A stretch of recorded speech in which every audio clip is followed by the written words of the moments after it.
Hello and welcome to this webinar on how to achieve material savings using the new nonlinear plastic calculation engine in FEM-Design. My name is Isak and I work with business development here at StruSoft, and with me today I have Johanna Riad, and she works as an automated workflow specialist and has worked a lot with our API.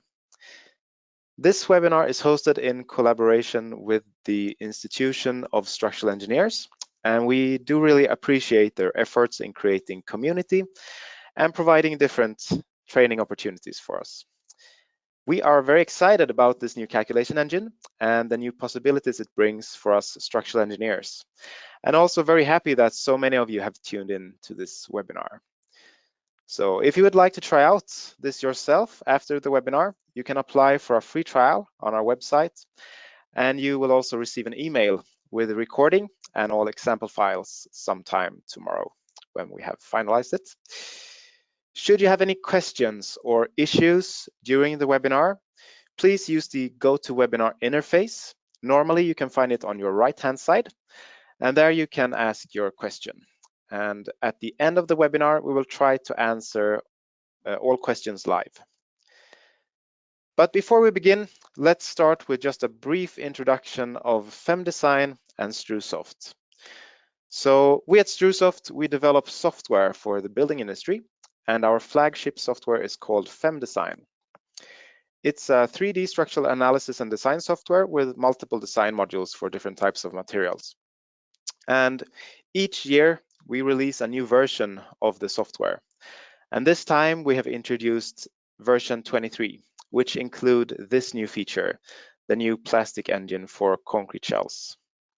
So what, how, and why did we do this? So the plastic module is a nonlinear analysis engine for FEM-Design to model plastic behavior of reinforced concrete shells.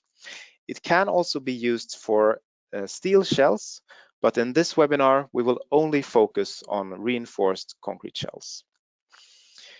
Our goal is to create a tool for you to make it easy for you to, as an engineer, to be both efficient with time and material usage. And this new module is very in line with this goal. So by utilizing plastic redistribution, you can obtain a higher load capacity in concrete structures and thus reduce material usage. We as engineers spend our time creating models to idealize reality in different ways. With this tool, you can take one step further to create a more realistic model. And with a more realistic model, you will avoid some of the oversimplifications that you otherwise need to deal with, especially when dealing with a linear elastic model. So let's take a look at the different analysis options available now in FEM-Design.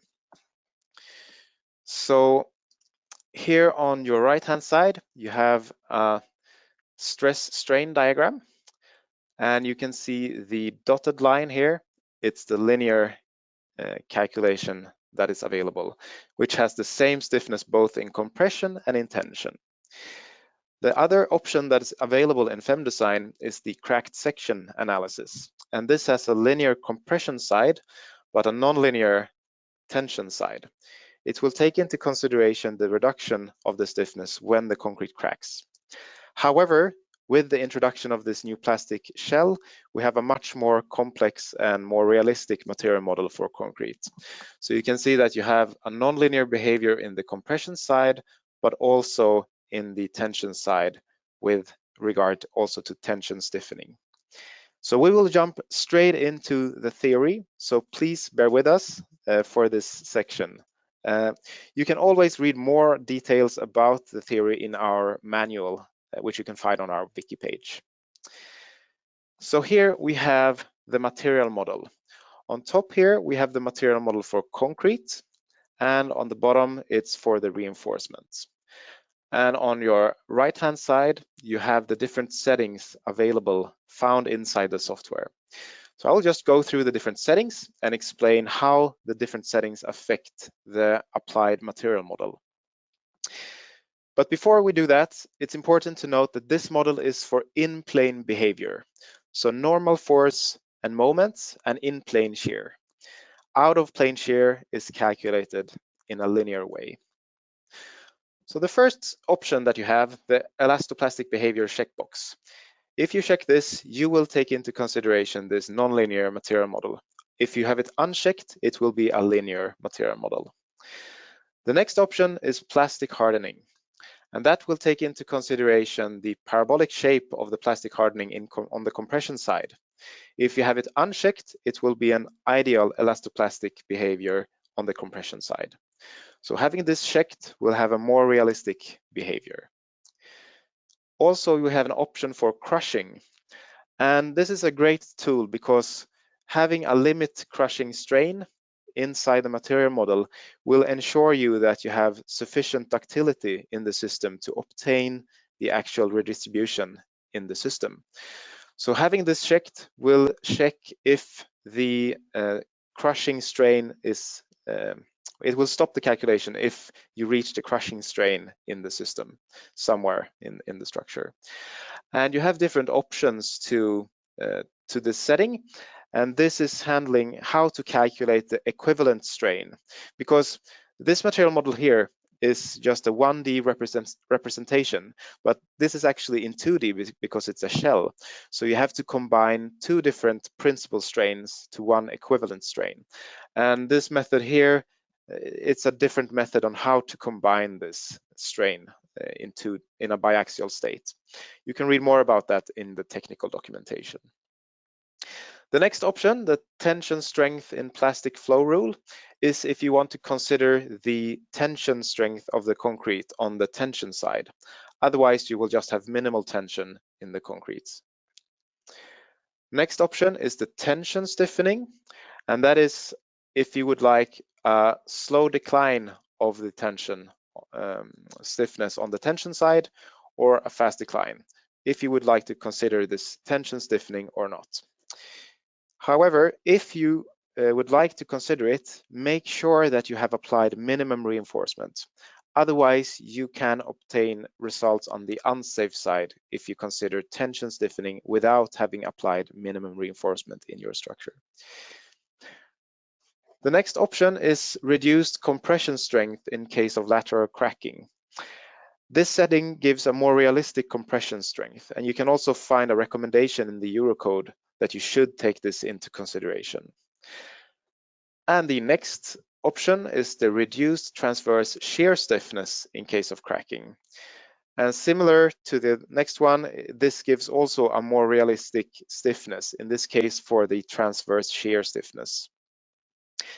The last setting is the ultimate strain in rebar, and it's the same as for crushing, but for the rebar. So you have an ultimate strain limit for the rebar to be able to ensure ductility inside the material model to be able to obtain that plastic redistribution in the system. So it's a great way to consider both crushing and ultimate limit strain to make sure that you have this sufficient ductility. Again, this is just a representation in 1D and one dimension because it makes it a little bit easier to understand. It actually looks a little bit more like this. I won't go into too much details about the material model in 2D here, but the thing that you can note is that the FEM-Design model aligns quite well with the Kupfer failure criteria. And also, if you have compression in two directions, the strength of the material will actually increase, as you can see in this graph. So, to be able to calculate the strain over the cross-section, we have implemented a plastic laminated shell, where the shell is divided into multiple layers. This will also lead to a coupling effect between bending and normal forces in the shell. So if you apply a uniform distributed load on a simply supported, like a 4 supported slab, you will also introduce some compression in the system, most likely. And this is because the position of the neutral axis. So here in the middle, you can see a linear elastic calculation, and that the neutral axis is always positioned in the center of the cross-section. But when you take into consideration cracking and plasticity in the material, the neutral axis will shift and be a little bit not in the center anymore. In this case, it's upwards. And because of this, you will have an elongation effect of the cross-section.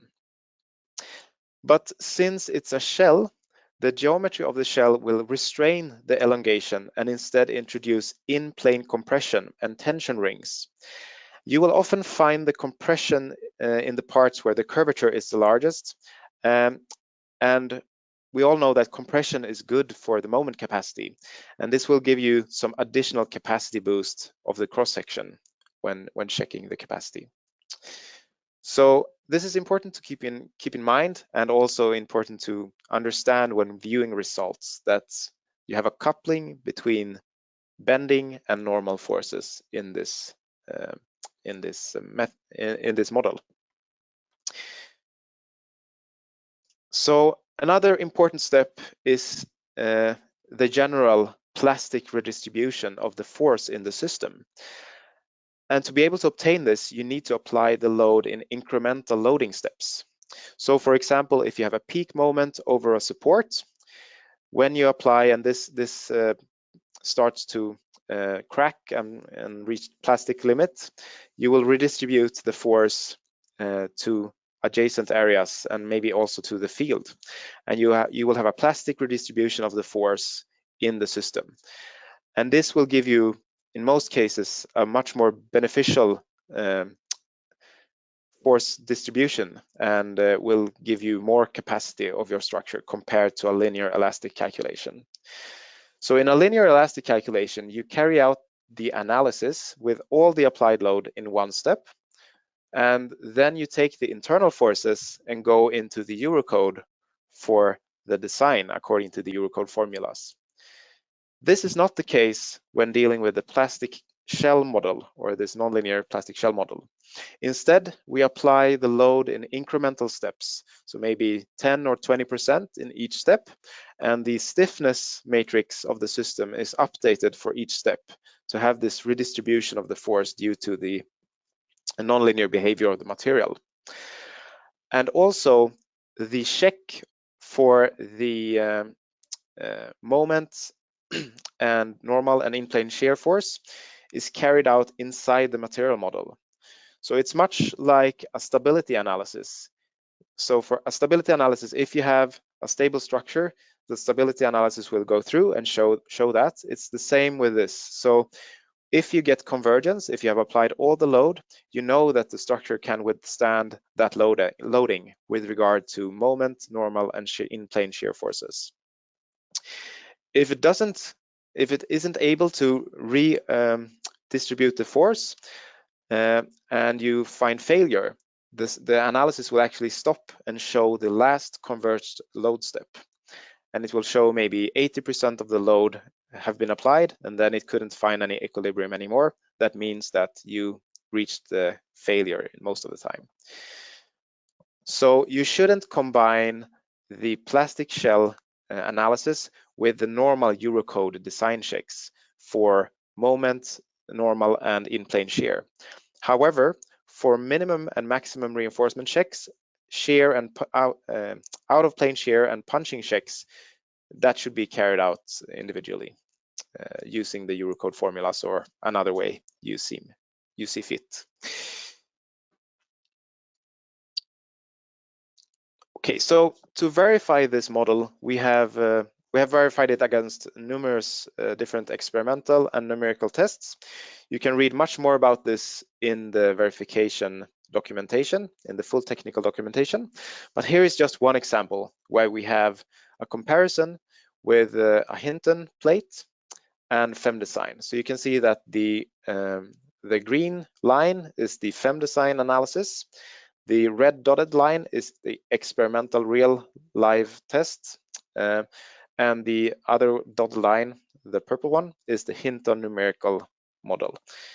And you can see that the FEM-Design model aligns very well with the behavior of both the experimental test, but also the numerical test.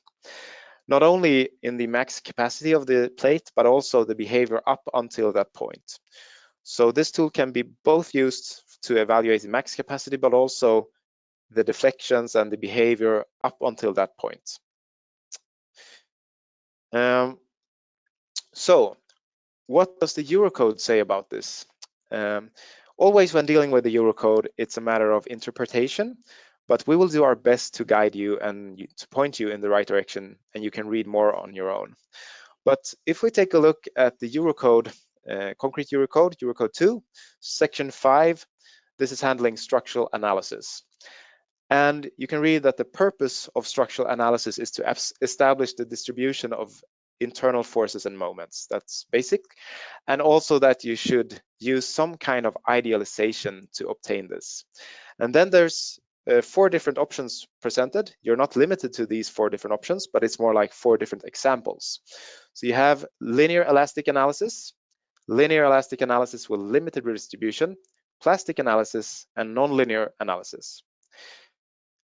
Most people use the linear elastic analysis, maybe with some limited redistribution, and then they go into the plastic analysis chapter for maybe their strut and tie model, or maybe if they're doing a yield line model. But our model, a more nuanced models like our model in FEM-Design, ends up in the nonlinear analysis section. And if we go into there, you can read more about the principal rules and the pointers there. So it says that this nonlinear method can be used for both ULS and SLS. The analysis may be first or second order, and in FEM-Design, the plastic shell can only be used together with a first order analysis at this time. Also, it says that local critical sections should be checked to withstand any inelastic deformations. This is basically the ductility check. So you need to make sure that you can obtain the deformation to be able to get the redistribution of the force in the system. And this is implemented in the material model by using this limit strains for crushing and for the rebar limit strains. It also says that the previous loading effects may be ignored and a monotonic increase of the intensity may be assumed. And this is what's implemented in FEM-Design.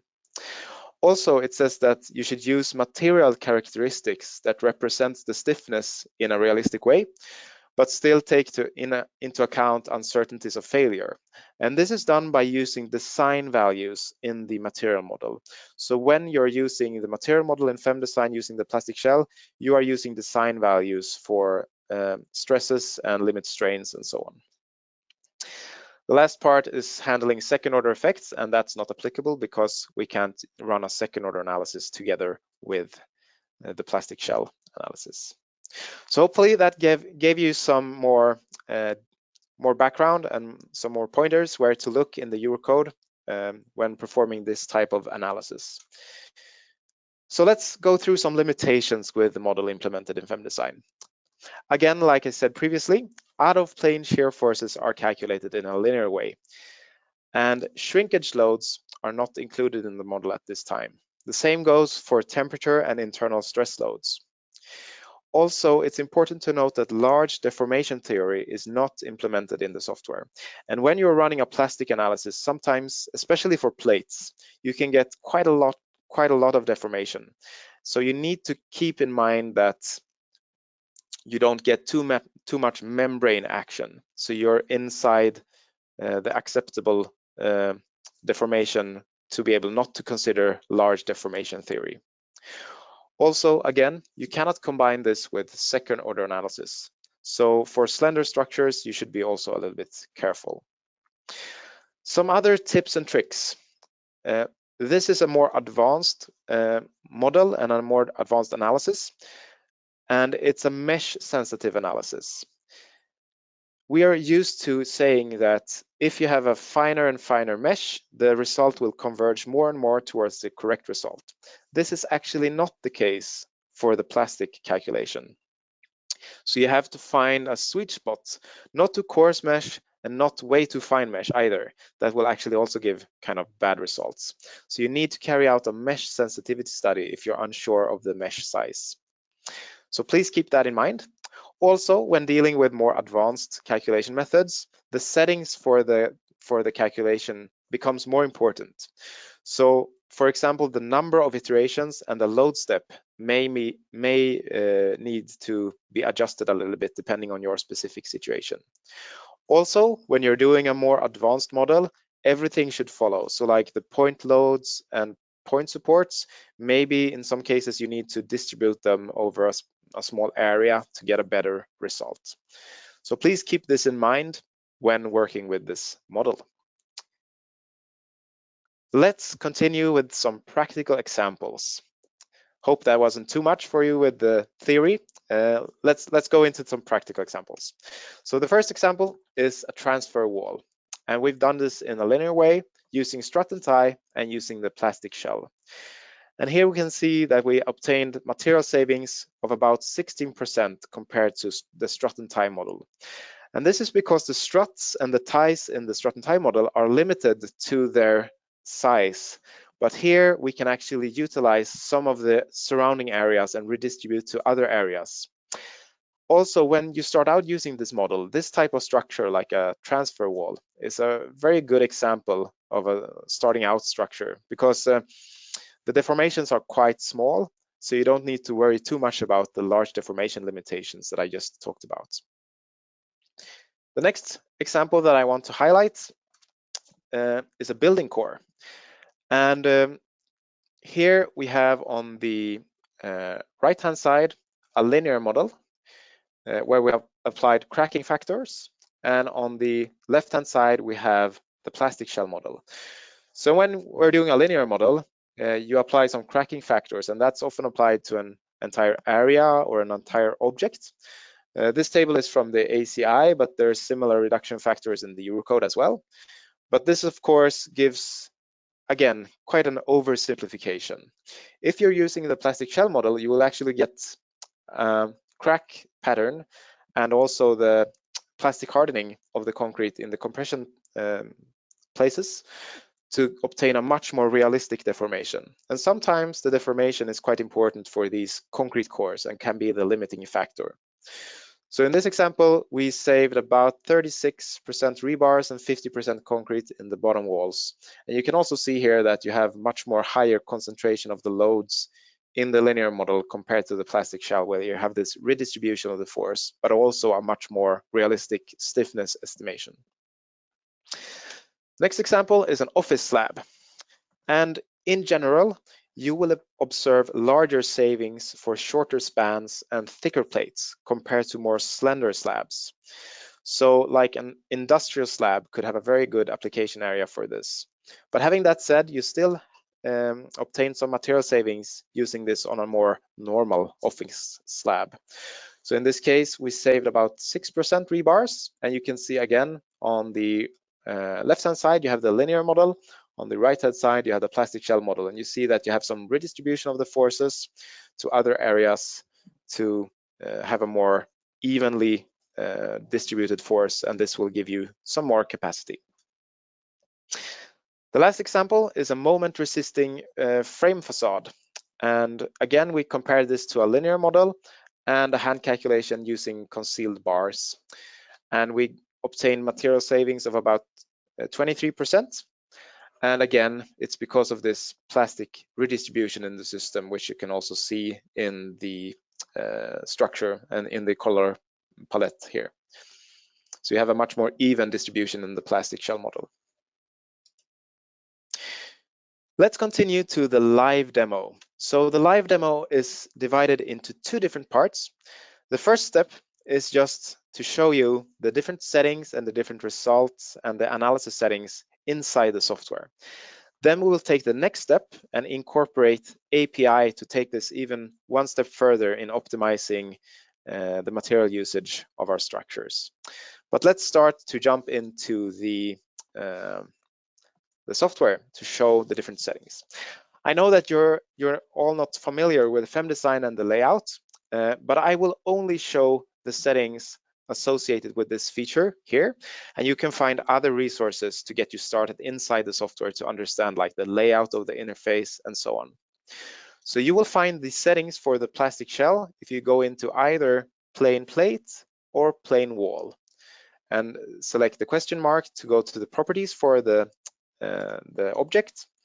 And on the material tab, you will find a new button in FEM-Design 23, which says Plastic Analysis Data. If you click here, you will get into this page that I just went through with the different material model and the different settings. Also, you can have different settings for different calculation. So if you want to take this into consideration for the ULS, but not for SLS, you can have this setting here. So when you have selected a plastic analysis data and the settings there, you go into the analysis tab and click on the calculator. On the load combinations, you click on set up by load combinations, and here you need to make sure that you have the plastic behavior of structural elements checked for the different load combinations. Again, here you can disregard the plasticity for some load combinations if you want to by unchecking this. The settings for the calculations can be found under calculation options. And here you can find the default load step, the minimal load step, the convergence criteria, and also the maximum equilibrium iteration number, as well as the number of layers in the elastoplastic shells. So again, when you're using this more advanced calculation, you end up going into these settings and maybe increasing the number of iterations a bit if you have a lot of plastic redistribution and so on. So you need to work a little bit more with the settings when doing a more advanced calculation. So you will find them here. I've already run the calculation. This plate takes about a minute to run, but to save some time, I've already run it. And you can find the results the same way as before, like the displacements and so on. One new result, however, you will find something called plastic shell condition. And here you can find the structure will show you if it's under elastic behavior, plastic, one crack in one direction or two crack, or if it's crushing or fracture in different areas. And this is for each individual layer. So you will find the different layers in this drop-down list here. So here you can see in the bottom that you have cracking in the field and some plasticity on the compression side over the support. And in between these areas, you have an elastic behavior of this layer. And you can select another layer and look here that the second layer also is cracked and so on and so forth. If we go to the top, you can see instead cracking over the supports, and in the field you also instead have some plasticity in the compression zone. You can also look at the reinforcement. So let's take a look at the reinforcement bottom. Here you can see that you have an elastic in most places, but here you have also some plastic reinforcement in this area. Keep in mind that this is just the first version of this feature. We will continue to improve and add more results to make it easier for you to understand the behavior of the structure. Also, if you don't get convergence, you will get a notification in the top window here that says like last converged load step was maybe 90% or something like that. And you will also get a new result called unbalanced forces. And you can look at that result and try to understand like where did the structure fail and how did it fail. So that's also a new result using this method. Let's continue to the next step in our live demo. So here we want to incorporate the API for FEM-Design to carry out a more advanced optimization of the material. And we've divided this into two different scripts. The first script is a multivariable optimization using a linear calculation. And here we have the different options, the different input options: thickness, concrete material quality, reinforcement diameter, and reinforcement quality. You can add whatever you want. And we're looking to optimize, to minimize the CO2 emissions. And we've incorporated this we've done this in Grasshopper, and I will show this first script, and then Johanna will take over and show the second script. So let's just briefly show the first script here. So let's jump into Grasshopper, and I will just give a very brief idea of the workflow. And this is just a suggestion on how you can do it and how you can use FEM-Design to further optimize your structures. So the thing is that different concrete materials have different emissions. Different qualities have different emissions, CO2 emissions, and also different reinforcement materials have different emissions. And sometimes even the size have different emissions if you have different DPAs, EDPs, and so on. So it depends a little bit on the rules and regulations in your specific country, but it ends up being a multivariable optimization problem to find a combination of the thickness and the reinforcement content, the concrete quality, and the reinforcement quality to minimize the CO2 emissions. And here in the red square, you have the input variables. And what you do is that you load in an existing model, deconstruct that model, and take the shells and just change the properties of this shell. So you add reinforcement, you change the thickness, and so on. And then we are looking at the quantity estimation for the concrete and for the reinforcement. And we're just multiplying the reinforcement quantity estimation with the CO2 emissions for that specific selected quality. And also, again, the concrete quantity estimation with the CO2 emissions for the different concrete qualities. That ends up being one number, like the total emissions, like the CO2 emissions for that layout. And we're optimizing, trying to minimize this by changing the input variables here. And we've done this using Galapagos, but you can do this using whatever method you want. But here you can see Galapagos is an evolutionary solver, which will randomize the settings here and trying to improve and find a better and better solution. And that's a great tool if you're looking at this multivariable solution. So maybe if I did a brute force, tried every different combination, it will maybe take 24 hours, but now I managed to do it like in 4 or 5 hours or something like that.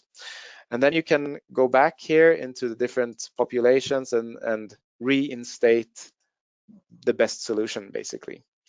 And there you have the basic starting point to take it to the next step. So you get the reinforcement layout, the thickness of the plate, and the concrete material, and then we continue with the next step in our optimization. So this is the time where I leave it to you, Johanna. I will hand over the presentation. Yes. All right. Perfect.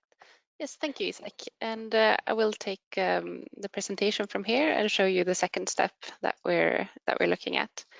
So as Isak mentioned, the plastic analysis method, it requires that you have the reinforcement already in the slab when you want to run the analysis. And when you're looking at, for example, existing structures, it's quite easy because then you would model the slab or the structure and the reinforcement that you have and just run the analysis. But when you're designing a new structure, of course, you don't know what the reinforcement or the geometry is going to look like, and you will have to work in an iterative manner. And what Isak showed you just now is, I think, the first, or could be the first step in such an iteration, where you kind of want to look at in what direction am I heading with my design. So do I want to go with a thicker plate and less reinforcement, or a thinner plate with more reinforcement, for example? Another way to get started with your process is to use the auto design, which is inside of FEM-Design, and that's what I've done in my example. So I'm looking at the same slab that Isak did, but I've reinforced it using the auto design based on the linear analysis. And this is to get an initial guess for a reinforcement layout. And I then want to use my script to further refine this structure. And I also did my script in Grasshopper, but I wanted to mention that if you prefer a traditional programming language, such as C#, our API can be used in that as well. So the API is just a way to communicate with FEM-Design through programming, and it can be done in several different ways. I also want to mention that we do have previous webinar recordings on this and some documentation. So if you don't understand all the steps of this, don't worry, there is information on that.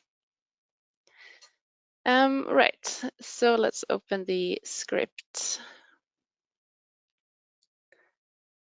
Let's see.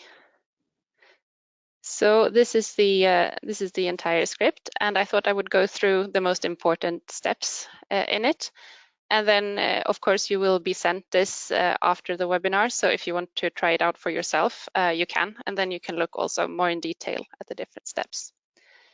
And before I go into it, this is going to be this is a conceptual script, so it could be refined a lot more, but I wanted to keep it simple enough to be able to go through in this webinar. And same as Isak, I already ran the analysis before because it takes about 10 minutes and it's a little bit too long to do it live. Okay, so just looking at it a bit more closely. The first thing I want to do is load the model into Grasshopper, and this is the file path to the FEM-Design file. And the next step is reading that model into into Grasshopper. And I also use this deconstruct component where I can see the different parts of my model. And in this very simple model, I only have shells, loads, and supports, so I don't have to worry about the other outputs because they are empty. And the only thing that I'm looking to change is the reinforcement. So I extract that from the shell. And here I set a new reinforcement spacing. So what I'm going to do here is I'm going to multiply the spacing with 1.25, 1.5, 1.75, and so on. So I'm increasing the spacing and thereby decreasing the reinforcement by the equivalent amount here. I don't think that I will be able to decrease the reinforcement this much, but I wanted to show you in this example what happens if you do decrease it too much. And here is just a load combination setup. So for me, I decided to run the ULS combination with the plastic analysis and the SLS with the cracked section analysis. So you can do those settings in here.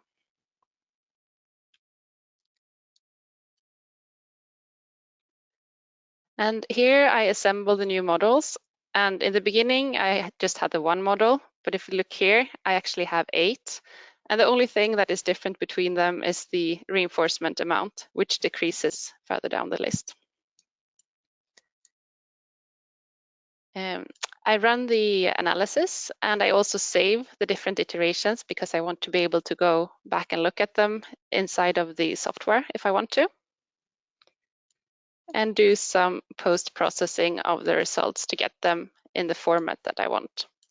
So I thought we should take a look at the results and I can explain what they are and how to interpret them. So first of all, we have the convergence check, the error. And this is what Isak mentioned, that if the model doesn't converge to the full load, you will get a message which says that it converged to maybe 90%. And in this case, this number symbolizes the error. So all of these that have 0, that means that the model converged. But in this one, you can see that it says 5. And that means that the model converged to 95% of the load.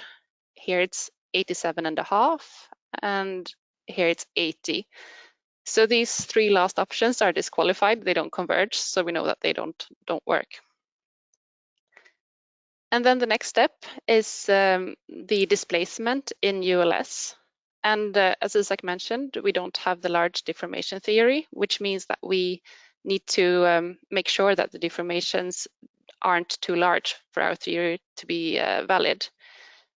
And there's no absolute limit on when a deformation is considered small or large. But as a rule of thumb, you can say that it's somewhere between 10% and 50% of the slab thickness.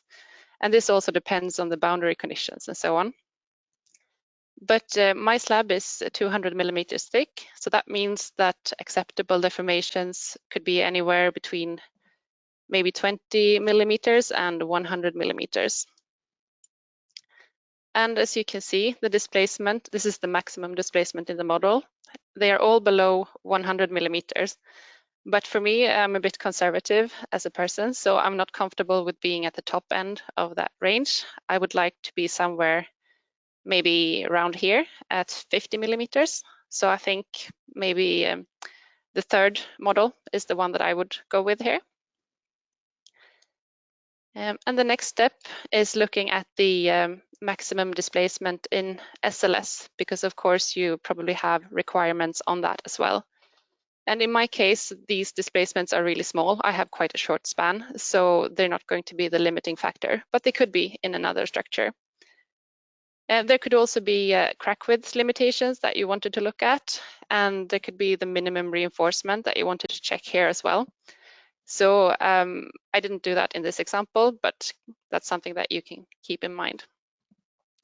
But so the way to interpret this, I think, is that when you've looked at the different criteria, then you can decide, okay, so it's number 2 that I want to move on with. Then you can go to your folder where the molds have been saved. You can open up iteration 2 model. You can take a look at the results and keep working with that one.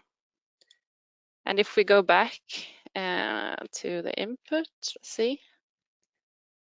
So the iteration 2 model is actually a saving of reinforcement with 43%. So that's quite good, I think. Yeah, and I think that's everything that I wanted to show you in the example as it looks now. I just wanted to mention that there are a few improvements that I would probably make if I were to continue working with this.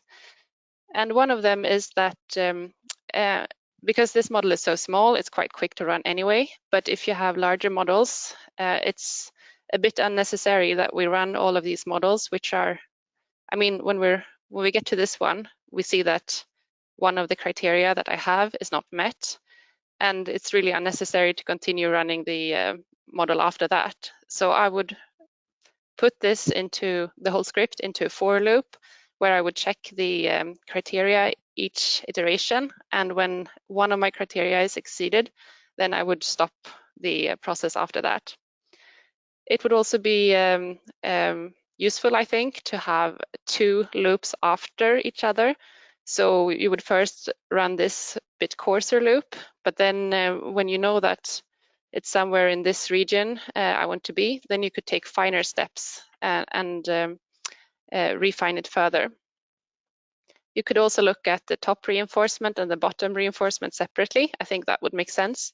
In my case, I'm decreasing all of the reinforcement in the whole model with the same percentage, and it's probably not the optimum solution. Yeah, I think that's it. Just also wanted to mention that in the future, when there is more data from this type of analysis, perhaps there's an option to implement some type of machine learning algorithm so that you can look at your previous solutions and have an initial guess based on that you could start from. But I think that's a bit in the future. Okay, so let's see.